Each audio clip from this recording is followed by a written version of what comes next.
Hey friends, Adam Charl here, Place Real Estate Team, Oakwyn Realty. Happy October. And you know what that means. I'm here to bring you your latest and greatest Fraser Valley, Greater Vancouver real estate update. And we're going to go back to September 2025. We're going to look at some trends as well through the year and what this is going to mean, hopefully, for the last couple of months here in 2025 and onto 2026 as well.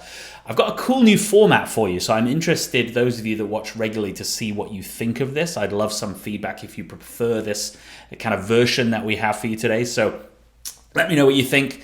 Positive, negative comments in the comment box down below, or you can reply to me directly as well. So let's get into it. What have we got for September 2025, Greater Vancouver and Fraser Valley? We've spoken about this for a while now, and the overview is this. It's a shifting landscape. So we're seeing really four main drivers of what's happening at the moment. That's softening prices. We're seeing inventory. There's more properties for sale.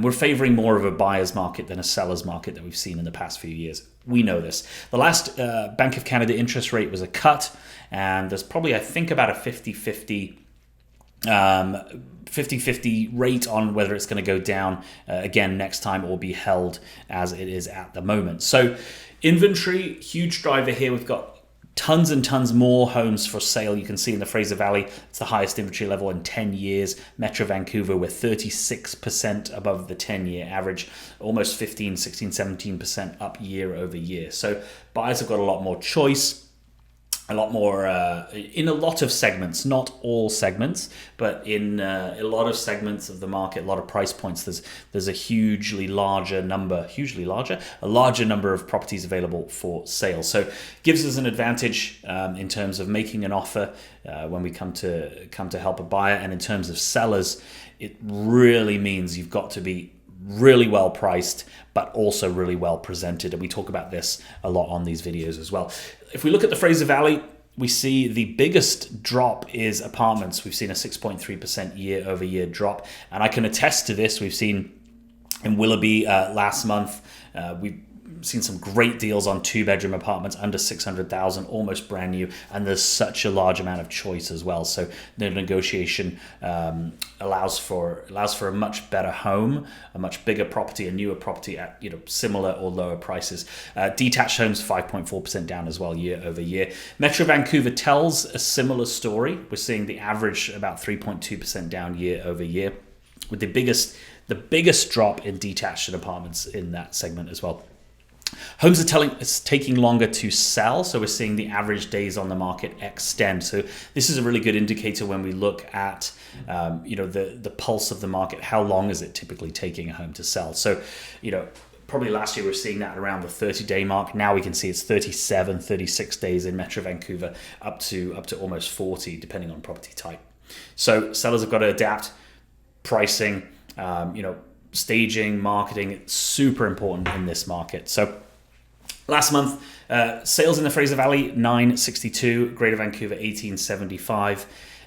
I think a lot of the statistics that were presented this month were gleeful and happy about the increase year over year. So I think a lot of people focused on the 3% month over month increase, or 1.2% year over year increase in Metro Vancouver, when in reality we're still well below those historical norms. You can see in the Fraser Valley 28% below the 10-year average, Metro Vancouver 20% below the 10-year average still. So yeah, much of the same. Buyers have a lot more leverage.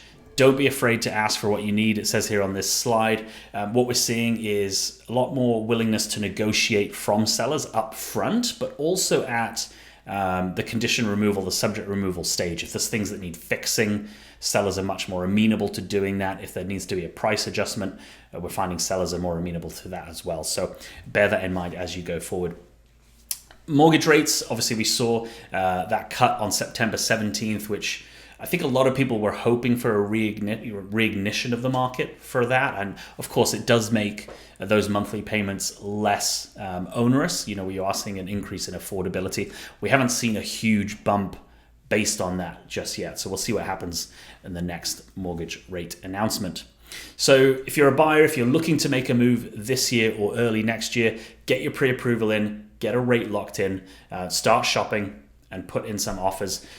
We find with our buyers, typically if you can find a list of the 10 homes that you like, the best ones, come up with the top 3 or 4. And what we're finding is if we can put an offer in on numbers 1, 2, and 3, we'll find usually after that period of time, we're seeing a seller that will be willing to negotiate. So take your time, put in some good offers, work with an agent that knows your area and knows the market and what they're looking to achieve for you.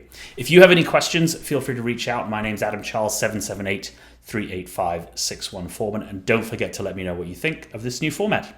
Have a great day. We'll talk to you soon.